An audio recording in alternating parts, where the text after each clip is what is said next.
अगर मैं कहूं, भारत में भी ऐसी जगह हैं जो गूगल मैप्स पर या तो ब्लैंक दिखाती हैं या बिल्कुल एग्जिस्ट ही नहीं करती। सवाल ये है, क्यों? और वहां छुपाया क्या जा रहा है?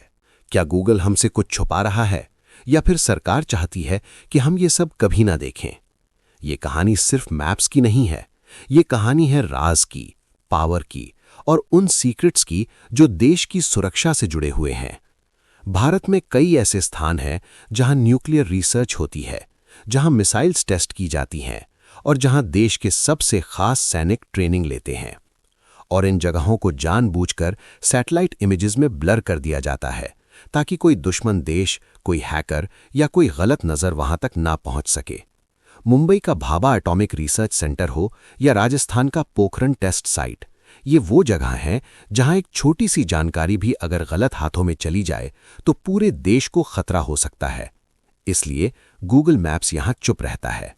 लेकिन बात सिर्फ मिलिट्री बेसिस तक सीमित नहीं है। अंडमान के गहन जंगल में स्थित सेंटिनल आइलैंड को देखिए, एक ऐसी जगह जहां रहने वाले लोग आज भी मॉडर्न दुनिया से बिल्कुल अलग हैं और जहां जाने का मतलब हो सकता है मौत। इसी वजह से इस आइलैंड को गूगल मैप्स पर पूरी तरह से लॉक कर दिया गया है, क्योंकि वहां सिर्फ एक कदम भी इंटरनेशनल कानून तोड़ सकता है। ओडिशा और राजस्थान के मिसाइल टेस्ट रेंजेस, तमिलनाडु का कुडनकुलम न्यूक्लियर पावर प्लांट और कई डीआरडीओ फैसिलिटीज, ये सब भारत के लिए एरिया 51 जैसे हैं। फर्क सिर्फ इतना है कि यहां एलियंस नहीं छुपे, बल्कि देश की सबसे बड़ी शक्ति छुपी हुई है।